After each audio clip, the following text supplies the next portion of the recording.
What up? It's your boy One Sir Grove. I've been watching Vlad TV a lot lately, man. Day in, day out, nighttime, daytime. By the way, thanks for tuning in. If you're a fan of this show and if you support this show, we certainly appreciate you. On behalf of 495, I'm your boy One Sir Grove. So yo, check it out. Vlad TV. Been watching it, man. I love Vlad TV. I love the interviews. I love the legacy artists, how they come on the show. People who it just seems like you were thinking about them the other day, like, yo, whatever happened to such and such in the rap game or Hollywood or media or whatever. I ain't seen that person in a while, man. Like, is that person still doing anything? Is that person still active? And the next thing you know, man, Vlad, it's like Vlad's on the same wavelength. Like, Vlad got that person on the show, interviewing that person. So you're like, what? This person's still in the game? Like, man, that's incredible. I mean, sometimes, man, you know, the artists, they be inactive and not doing anything, you know, like currently. Sometimes they talk about getting back into the game, doing something new.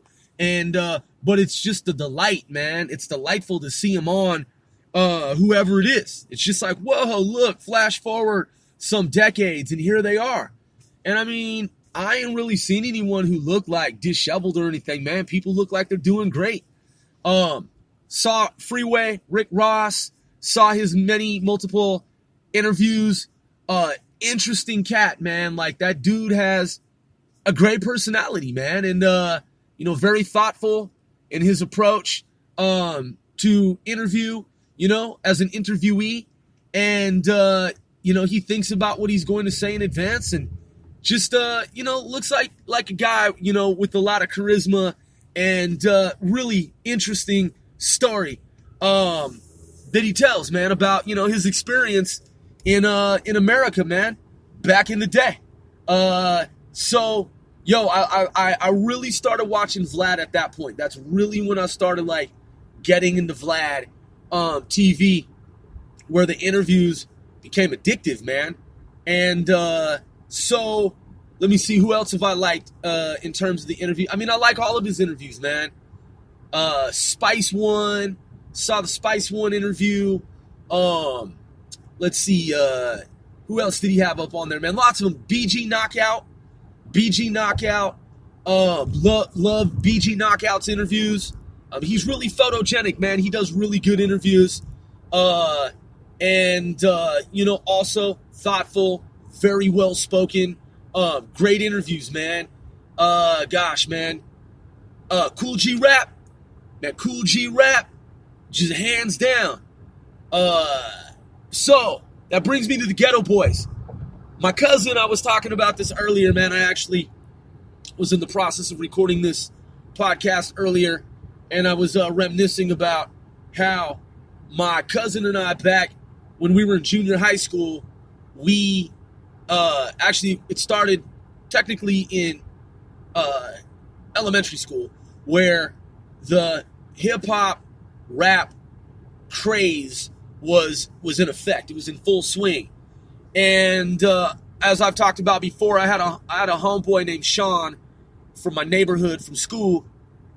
And Sean came to school one day with the cassette tape that when you opened the cassette tape, it had a poster inside. Like, you would unfold this thing that became this poster.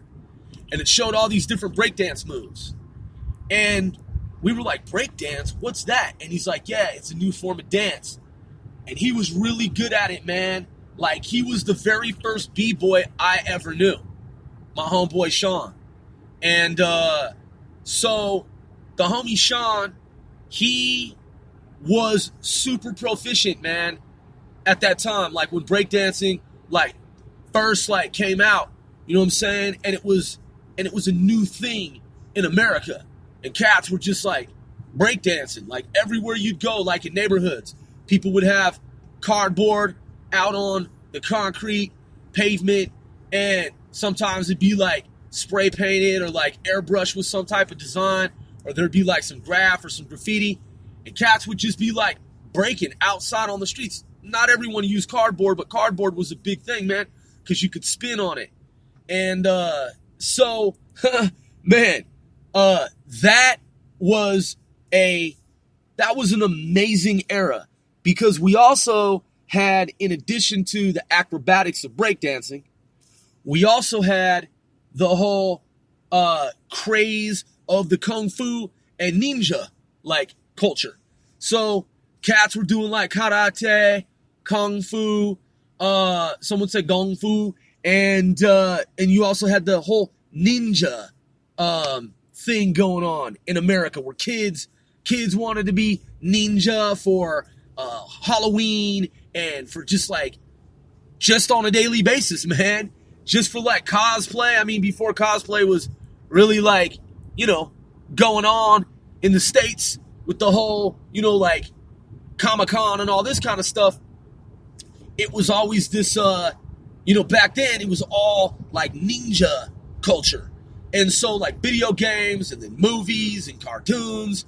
So that was at the same time. Like those were like neck and neck, like right there together. So you'd have cats outside on playgrounds during recess, before and after school, in the gymnasium, like during school, in the classroom during school. You have cats like breakdancing on top of like the desks when they weren't supposed to be, breakdancing off to the side of the like desks and chairs.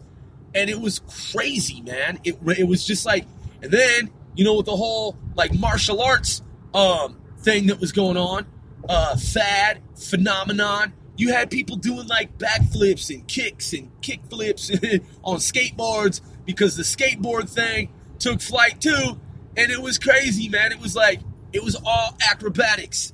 And so my cousin, my white biological cousin, he was someone who was bringing certain hip-hop classics now to me at the time because he and I are about the same age. So we went to school together and had a lot of different classes together. And even if we weren't in class together, we were still at the same school and we had our mutual friends. And so like, we would share information on hip hop artists.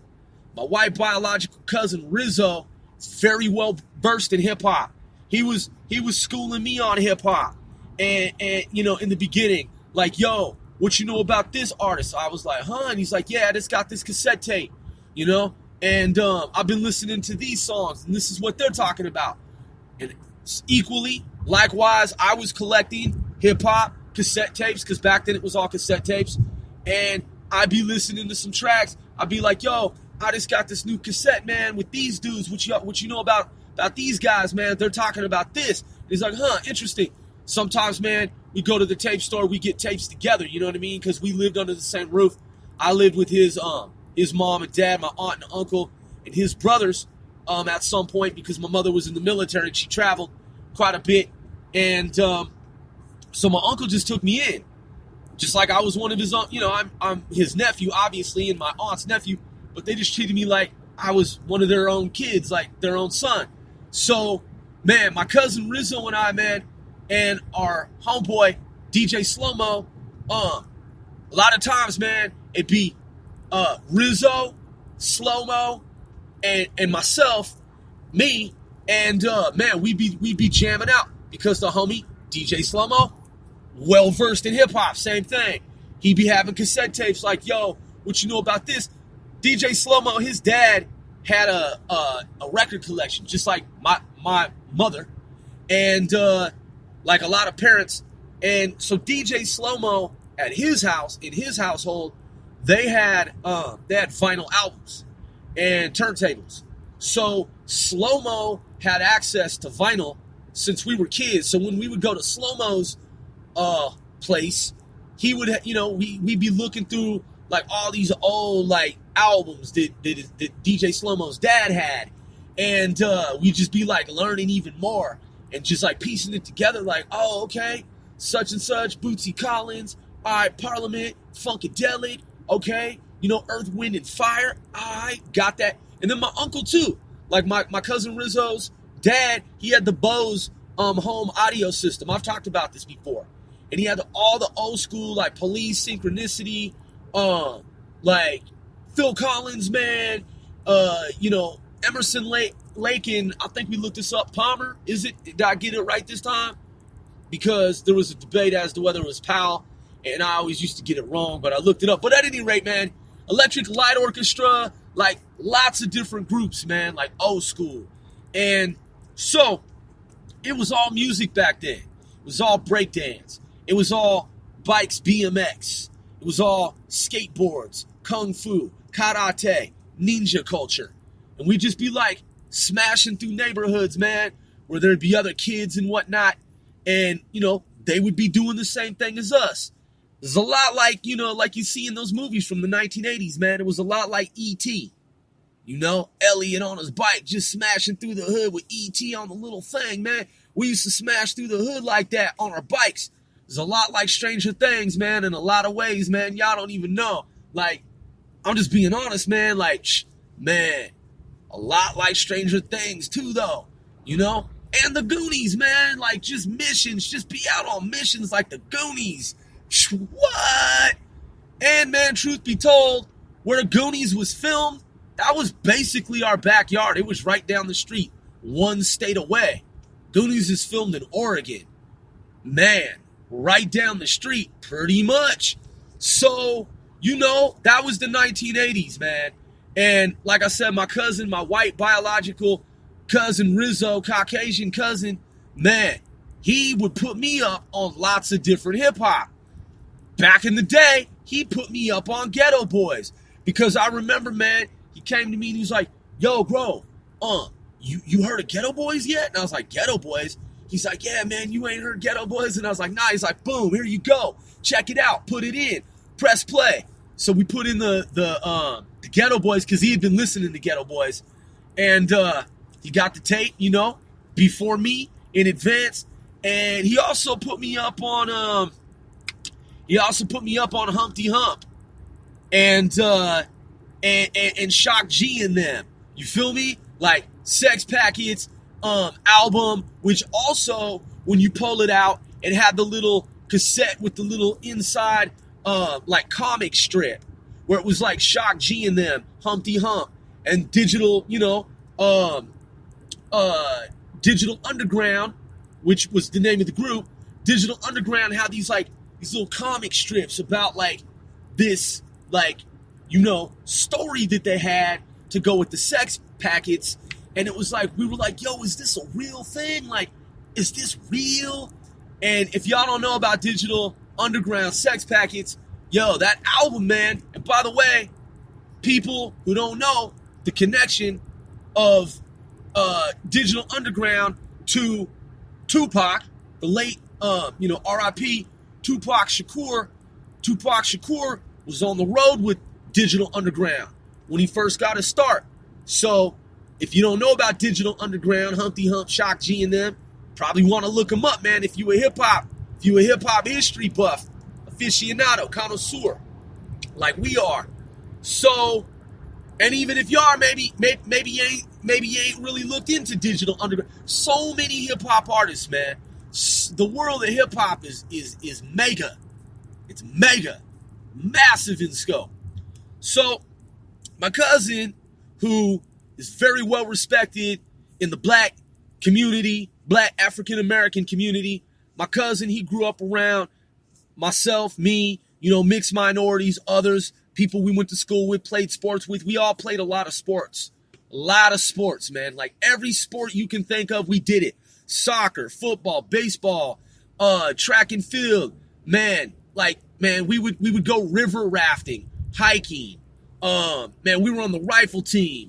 Fishing, man, come on, man. My uncle, he had boats, boating, badminton. I'm saying, man, we'd go to the bowling alley, anything, swimming, anything that was a fucking sport. Racquetball. We had rackets, and we played fucking racquetball. We went to the golf course. We met Jack Nicklaus when he came and talked to a bunch of kids in the city that we're from. Like kids from different parts of the city came on school buses, and we met Jack Nicklaus. I have one of Jack Nicklaus's tees that he teed off on. I asked him if I could keep it, and he said yes. I put it in a plastic bag, sealed it up, and got his autograph. So we grew up playing sports, man. And so my cousin, he is well respected within the black African American community. He's very knowledgeable about black African American history. My cousin is a historian. On his dad's side, my cousin's uncle was a professor at a college out west. And I've talked about the history of his family. His grandfather on his dad's side, not our mutual grandfather, but his dad's dad was in World War II and was a code breaker. And he worked with codes, radio, signals. And in fact, he gave my cousin Rizzo the book written by James Bamford. And that was the sequel to The Puzzle Palace. I read The Puzzle Palace, and then when Body of Secrets dropped, that's when his grandfather, R.I.P., his late grandfather, handed him one day the book Body of Secrets. And he's like, bro, what you know about this? And I was like, yo, that's James Bamford's book. I read The Puzzle Palace because we were up on that. So point is that my cousin, very knowledgeable about history. He has a degree in history from London, England. That's where he went to school. So we're European American on my mother's side, on our white side. And so growing up together, you know what I'm saying? His side of the family, on his dad's side, they're Irish. They got some Irish in them, along with English. And because of our mutual grandfather, and German because of our mutual grandmother. So family, his side Irish, our mutual side German, English. We're European American. My cousin and I, we played sports, mixed minorities. We know people from throughout the city. We played basketball, like I said, football. We were on teams together, man. Soccer, all kinds of different sports. So my cousin, man, has a reputation, man, as being someone who's knowledgeable and, sportsman, you know what I'm saying? Team player, you feel me? Man, we all grew up playing video games, breakdancing, riding bikes, scooters, skateboards, building stuff, go-karts, man, rockets, like model rockets. I mean, come on, man. Watching movies at the theater and stuff and seeing them for the first time when they would come out, man. And, slumber parties as kids, you know what I'm saying? And Cub Scouts, Boy Scouts. And so the reason I share that with you, he brought to my attention one day this new group, Ghetto Boys. He's like, bro, what you know about Ghetto Boys? And I was like, Ghetto Boys? Where are they from? And he's like, Texas. And I was like, what? The South? And he's like, yeah. He's like, what you know about Willie D? And I was like, what? He's like, yeah, man, Bushwick Bill, Scarface, Willie D. Because Willie D had the solo jump. He had a solo album too. And it was like, fuck the motherfucking KKK. And we were like, what? That shit was a riot. That shit was fucking hilarious. And then they were doing the whole thing like, fuck the goddamn radio. Because back then, Public Enemy PE with It Takes a Nation of Millions to Hold Us Back, Fear of a Black Planet, you know what I'm saying? My cousin Rizzo and I, because, we took black African studies and whatnot in school, you know what I'm saying? And stayed up on our black African American history, black studies, black history. And so my cousin and I, when we were in woodshop, drafting, woodshop, design, engineering, man, we made these medallions, like literally handcrafted these medallions with wood and then painted them like very beautifully. We had these African, because my cousin, man, he's very in touch. He's very in touch with the black, community is what I'm saying, man. I'm letting y'all know that my cousin Rizzo, he grew up in hip hop, a culture, an age, an era, a world of hip hop, and didn't just immerse himself in it, like he's been in it since day one. I'm saying, man, fucking, he had the kangaroo, man, he had the ruse with the little pocket where you could put the and the zips where you could put the little quarter or money or dollar or whatever for lunch, put a key to your house or whatever, man, put a little snack or something in there, man. It had the little pouch, like little Roo, like the, kangaroo. They had the Roo shoes, and they had a little pouch, man, and you could put stuff in the little pouch. He was rocking the Roos and the Zips back in the day, man, before a lot of cats were even hip. And he and I, we had the, God, what was the name of that shit? Was it members only? Were those members only fucking jackets? If I'm not mistaken, man, members only, where they had the little secret pocket and shit. Y'all correct me if I'm wrong. I believe it was members only. The black jackets, man, we got them when they first came out. That shit was fucking dope. Black jackets, members only. You open them up, they had a secret pocket. Yo, like, what? When it was fucking brand new. Now imagine being a boy in school. What could you put in a little secret pocket? All kinds of shit. You know what I'm saying? So we go to school with ninja stars. One of the things we used to do is we put, because they used to pat us down for like weapons and shit. So one of the things we did was we put ninja stars in under our shoes and shit. Statute of limitations, I'm just gonna put that. Man, one time I walked through fucking the metal detector with like 6 shurikens under my shoe, and that was a high security facility, and that shit didn't even go off, yo. Like, man, I had 6 fucking stars. They used to call them Chinese stars, which is interesting because they're Japanese shurikens, ninja throwing stars. But back then, man, they were called Chinese stars. Motherfuckers had Chinese stars, dog. What? Chinese fucking goddamn stars. Do you know, man, the ninja snowflake, my cousin had the camouflage shit that was a claw. It looked like the movie Krull, Krull, Krull. He had the camouflage shit. That was some military fucking weaponry shit, bro. There was a spot downtown. It was called Mama Pros and Steels. Like Mama Pros and Steels. You could go there and you could buy daggers, tonto blades, fucking staves, bows, like, man, commando knives. I'm not talking knockoff shit. I'm talking fucking real shit. I'm not talking okay, so y'all don't know necessarily, depending on the audience and the age of the audience. There was a time when the Rambo commando knife, where you could open it up and it had like a little waterproof sealed bag where you would put your like stick matches, like survival kit. It had a little bit of twine in there. It had some like fish bait with the little hook and a little line. You know what I'm saying? That you could cast out if you needed to like survive and like, do a little casting, like catch you a little fish and shit. And then you could like spark up a little fire with the little, stick matches that you had inside the little plastic. You could fit all that shit inside the camouflage. There was like black, there was all matte black, and then they had the camouflage fucking commando knives. You had a choice. You want all black or you want fucking camouflage. We had both them junks. Like, literally, like, he had a black and camouflage one. I had a black and camouflage one. Our whole crew did, man. And then, so we'd all have, like, 2 fucking Rambo knives, because back then, you could get them for, like, $9.99. You see, they became available, like, and it was a trend. Like, people were buying these fucking commando knives. The other thing was, when you turn it over on the butt of the knife, when you unscrewed the base of it, the bottom of it, the butt, it would unscrew. Inside was also a compass.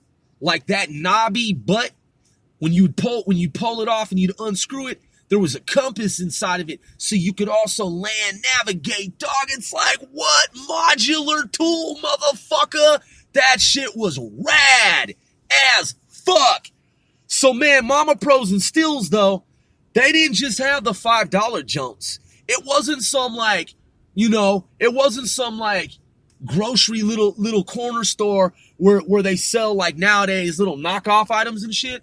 I'm talking, man, Mama Pros and Steels sold the authentic, legitimate, like fucking steel, like polished up, refined, fucking like, welded and like, heated up, like, you know what I'm saying? So many times over and like folded, like molten goddamn motherfucking like steel iron type shit. Bro, they had that shit. Mama Pros and Steels. You're supposed to be 18 to buy weapons and shit. We were not. And the other thing was, like, most of the shit that they had in the store was considered illegal on the street. We didn't give a fuck. We possessed that shit. We'd go in there and they'd be like, you're not 18. And we'd be like, yeah, but we're buying this shit. So, you know, we had a little relationship, man, with one of them dudes. You know what I'm saying? In terms of like a rapport.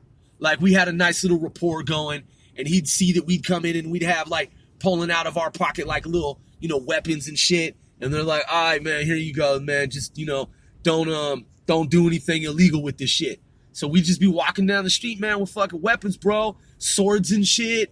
The homie from the neighborhood, he used to carry a samurai sword and shit. Like, he'd have a samurai sword, dude, on the fucking back. You know what I'm saying? Just walking through the hood, bro, on some real shit. And that was a real fucking sword. Samurai. Fucking, dude, like, lethal shit. Like, walking through the hood, like, armed up. With some Shogun era type shit, though, bro, for real. That's what our neighborhood was like. On some Bruce Leroy type shit, man. What you know about Barry Gordy? What you know about The Last Dragon? Huh? For real. Like, what you know about Show Nuff? Show Nuff! Come on, man. That shit was fucking classic. If you ain't seen the movie The Last Dragon, you must see The Last Dragon. If you haven't seen the movie The Last Dragon, you must see The Last Dragon. Find it, man, legally where you can watch it. You know what I'm saying? Legally, watch it from start to finish. Come on, man.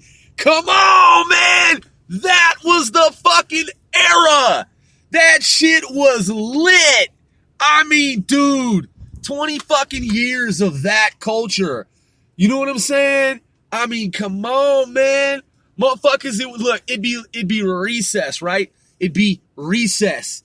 Oh, man, dude, as soon as they open the motherfucking door, like, as soon as motherfuckers was in the hallway, bro, you had to, like, watch your step, protect your neck, man, on some Wu-Tang type shit, because motherfuckers would be coming out the pocket, you know what I'm saying, with some fucking stars. You'd be like, shit, this about to be on.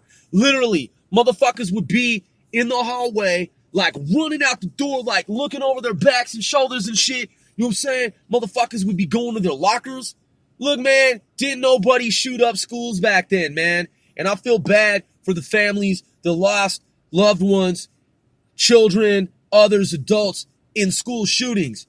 I'm saying back during my generation, and this is not to minimize, downplay, or be dismissive of any way, you know, with regard to the phenomenon of school shootings. I'm saying that in contrast to modern day school shootings in the not so distant past, we didn't have that shit happen, man.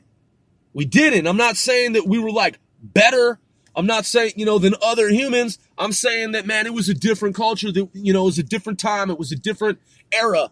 And, man, back in the day, even though kids had access to parents like, and relatives like guns, ammunition, gun cabinets, rifle cabinets, hunting rifles, sidearms, pistols, you name it. Man, I mean, kids brought shit like that to school, man, and duffel bags and shit. They just didn't shoot up schools, man.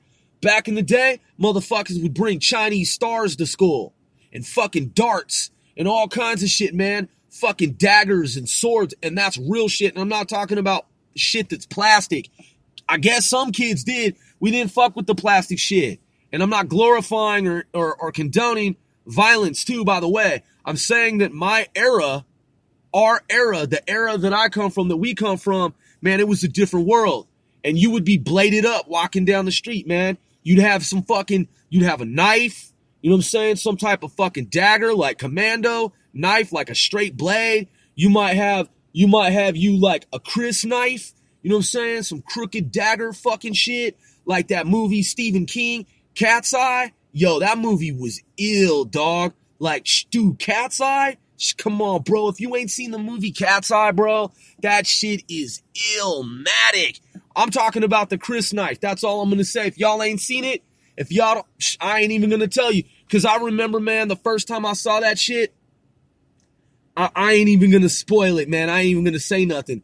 But y'all, for those of y'all who do like this show and you do appreciate it and support it, and you be listening to my innuendo, and you be listening to how I sprinkle in and intersperse these podcasts with little tidbits and morsels, little bits and pieces of information from the past that's like information that our generation knows about, but not subsequent generations. If y'all know what I'm talking about in terms of the movie Cat's Eye, how it's like several different, you remember, you know what I'm talking about? Little short stories. You know what I'm talking about the one with the Chris knife, right? Yo, and I'm not going to spoil it for these cats that ain't seen it. I said cats that ain't seen it. I ain't going to spoil it. No pun intended there. I'm not going to spoil it for the people who haven't seen it.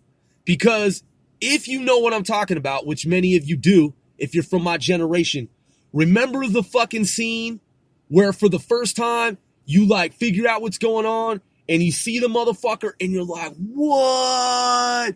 That shit is wicked. Yo, the Chris knife. Because remember, you don't know that he's there, and then the motherfucker, you see how he come out, and you're just like, oh, what is that shit? Dude, the Chris knife. So, yo, back in the fucking day, man, people had all kinds of fucking daggers, blades, fucking steelworks, you know what I'm saying? Stars, and, man, Chinese stars. So, so the point of all of this was that my cousin brings Ghetto Boys to me. It just so happens that today I'm watching this interview on Vlad TV, and it's Willie D. And I'm like, yo, man, this is motherfucking Willie D. Like, I ain't seen this dude in a long ass time. Like, this guy's an adult now, you know what I'm saying? And he's fucking he's doing interviews on Vlad. Like, you know, he looked like he in good health. You know what I'm saying, man? It's been like 35 fucking years. Like, wow. Like, man, in fact, I was just thinking about Willie D the other day, man, with this rap that he had. You know what I'm saying? Fuck the motherfucking KKK. And we're just like, ha, ha, ha, that shit is wild. Look, man, he's on Vlad talking about, I mean, man, listen, this put the first smile on my face of the day when I watched this video earlier before I did this podcast. In fact, it's what inspired me to do the fucking podcast. So Willie D, man, he does this interview with Vlad where he says that Kid Rock is a piece of shit, man. For, in his view, that is, in Willie D's view, he's a piece of shit for stealing or benefiting from black culture and then, quote, jumping ship and, you know, going over to the basically redneck, like, Confederate flag side of the fence and shit. And, I disagree with Willie D, man, in that respect. Like, Willie D said some shit. I'm not talking about Chris Rock. I'm sorry, not Chris Rock. Kid Rock is who I'm talking about. Not Chris Rock. Chris Rock is a funny dude. I love Chris Rock, man, and his performances and his stand-up and his show. You know, everybody hates Chris. But yo, Kid Rock, I'm a fan. I've always been a fan. I know Kid Rock ain't racist, man. Even if he got the Confederate flag, he just on some Kanye West type shit. I'm not saying that they're buddies. I'm not saying that they're not. I'm just saying, man, in Kid Rock's mind, man, come on, bro. Like, Kid Rock ain't even fucking got a racist bone in his body. He rocked the Confederate flag, man, for the South. It don't have nothing to do. I'm saying in the context of Kid Rock, in the context of Kid Rock and the Confederate flag, I'm saying as a mixed minority myself who is offended by motherfuckers who be racist and hateful and shit toward, like, people of color, I am saying to you, Kid Rock is not fucking racist, dude. So, Willie D got his opinion. I like Willie D. I like Kid Rock. I'm just saying, and I'm a huge fan of both. Like, I'm a fan of both of these guys, man. But the way that Willie D calls Kid Rock a piece of shit is just hilarious. I mean, he meant it. I think he meant it, man. I mean, shit, I'm pretty sure he meant it and he believes it, you know, in his mind, but it's just the way he said it, man. It was just bold, man. He's like, man, Kid Rock's a piece of shit. And I was just like, I almost fell out of my chair, man. Because I'm thinking celebrity roast, right? I put it all into the perspective of like, some motherfuckers just be taking shit too seriously. I'm not saying Willie D takes shit too seriously. I'm not saying that's not what I meant. I'm saying just in general. Just generalizing, man. General statement here. Some people, man, take shit way too seriously, man. And that should be taken in jest is what I mean. And so, like, even with my shock jock style of, like, podcasting, right? Even with my shock jock style of podcasting, fucking, you know, I see everything in the context of a celebrity roast. Because I'll be watching them celebrity roasts, man. We grew up in an era where you had to roll with the punches. You had to roll with it when niggas was snapping on you. Okay? When niggas was talking smack and bad about you. You had to, you know, motherfuckers had mama jokes and shit. You know? Your mama's so stupid, you know? She don't know nothing type shit. You just were like, what? You just said my mom don't know shit and she's hella dumb? You know what I'm saying? Like, you just, like, you had to take shit. Motherfuckers call you the N-word. They'd be like, fuck you, nigger. You just be like, oh, wow, this fool just called me a nigger. Wow. That's interesting. You know what I'm saying? Like, I'm just saying, that is a fact of history, you know? And my mother, she used to tell me, because I used to, like all kids in the neighborhood, man, we used to fight. We used to fucking fight, man. We used to throw down, bro. Like, we were not afraid to square up and start throwing fucking bolos. Like, just fucking squabbing. Like, we used to go squab. Like, we would fucking, man, I'm talking solo, like one-on-one, like square off, fucking throw down and shit. Niggas boxing in the streets. I'm not glorifying that. I'm not condoning it. I'm not saying that it was a good thing. I'm just saying the generation I came from, you could not be scared to walk outside, man, in your neighborhood. You couldn't, okay? Because if you did, you were bitch made. You were chump made. You were fucking punk made. You had to fucking go to school. You had to complete elementary school, junior high school, high school. Niggas would be throwing rocks at you. Niggas would be threatening you with guns. Niggas would be fucking doing martial arts and like throwing punches and kicks and shit. And you just had to fucking weather the storm, bro. You had to. So, that said, you know, again, like, our generation is a different generation, man.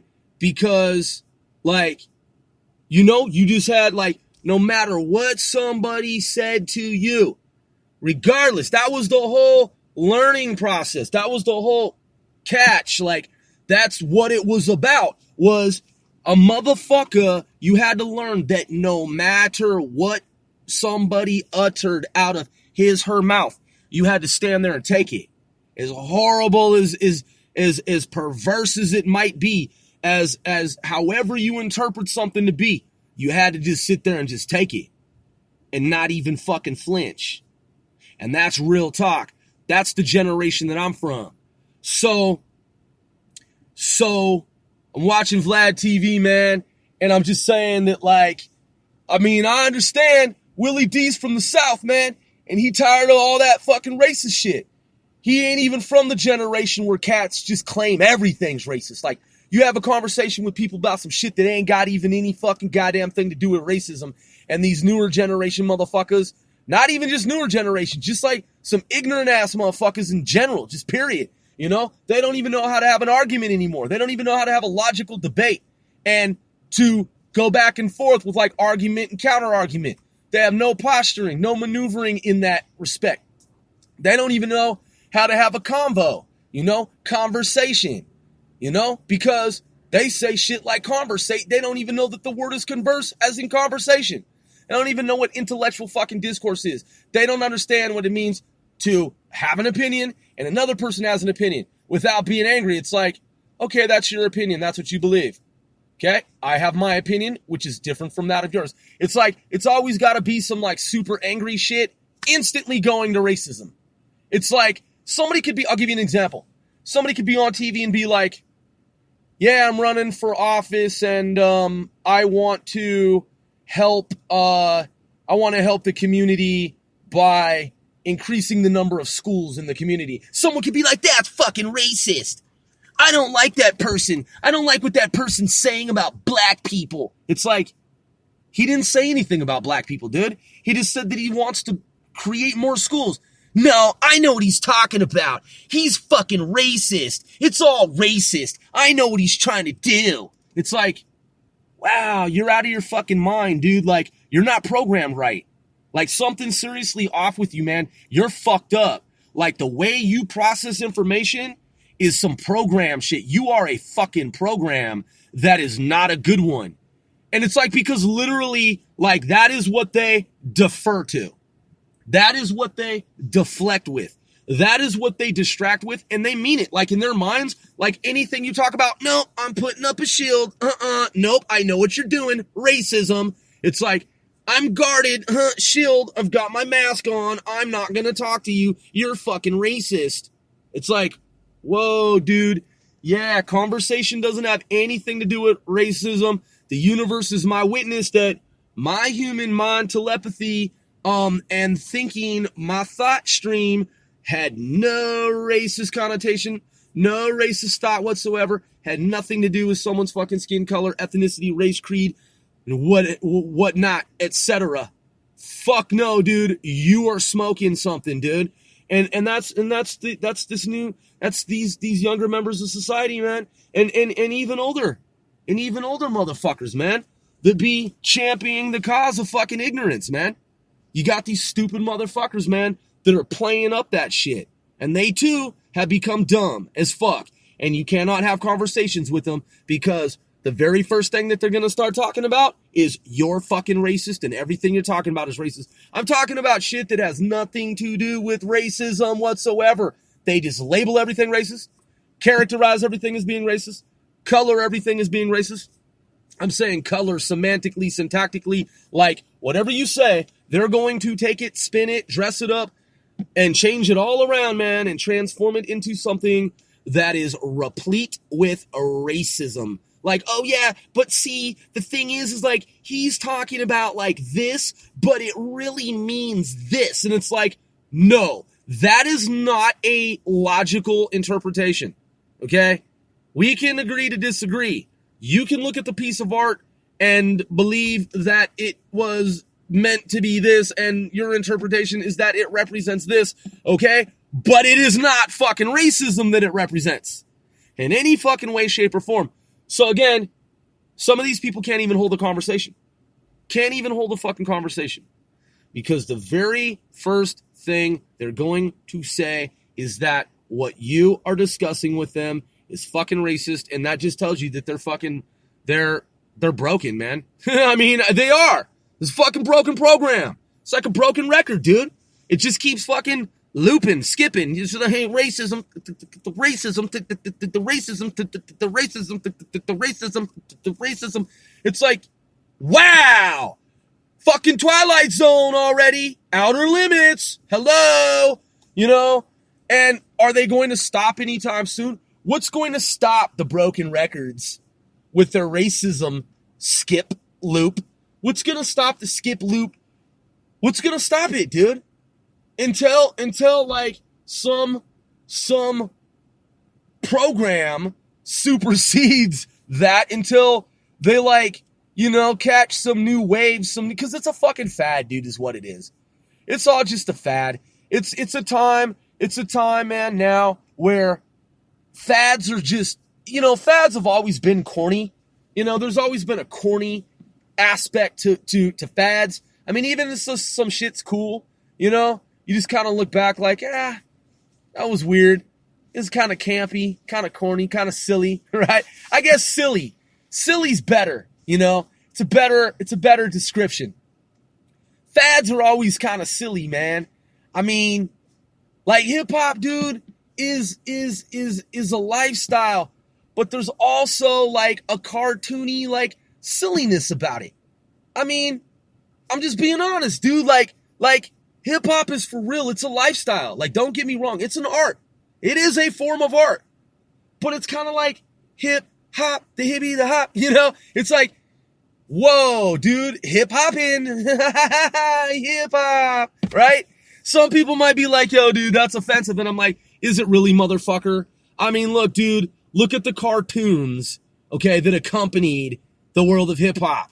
Okay, there were exaggerations and caricatures, and they were fucking cartoons to help accentuate and thus complement hip-hop. There were comic strips that were made. There were hip-hop comic strips. They're silly. They're funny. They're wacky. They're zany. Okay? So there is a silly, and I'm not saying hip-hop is a fad, okay? Because hip-hop is here to stay, and it's a lifestyle, and it's an art form. But at the time, like, when it first, like, materialized, you had people who were in it like a flash in the pan, like, just momentarily. It was ephemeral. They were just kind of like, oh, yeah, this is the new thing that everyone's doing, hip-hop. And it was like all commercialized shit, okay? When you see the motherfuckers on TV with the, like, remember neon? Remember it was like cool to have some neon shit, neon shoelaces, neon, like little little plastic, like neon bracelets and necklaces and shit like this. And you would see like people breakdancing and like they had like glow sticks and like glow teeth. And it was like, yo, wow, people are just like glowing, you know? And they'd have like, you'd have a motherfucking like a tracksuit, right? He'd have like a tracksuit on and it'd be like in the dark, like in a nightclub. And then he'd have like some glow face shit, like glow hands and like, you know, glow teeth. And you're just, and like glow hair. And it's just like, wow. So you'd see commercials, man, where people were like bastardizing and butchering and commercializing and marketing hip-hop. Like, wow, look what has happened. This is an interesting fad. Because in some respects, hip-hop had been a fad. Yes, now it is considered and was even then an art form. Nonetheless, it too had an aspect of it, the world of hip-hop, that was kind of silly in some respects. Kind of campy, kind of cartoony. And so yeah, man, every fad has some type of fucking silliness to it. And so, yeah, man, you know, the interview on Vlad TV, shit was tight. Because Willie D, like, true to his persona and his signature trademark style of self-expression, communication, uprightness, you know, standing his ground. He's just speaking his fucking mind, man. He's just speaking his motherfucking mind. And like I said, man, I like the artists, Kid Rock and Willie D equally, man. Like, I hold them, like, both in high regard because I see them both as pioneers. Shit, I'd like to see them, like, you know, rock together, man. Shit, that would be fucking tight, you know? But that's probably just a little altruistic of one Sir Grove, you know.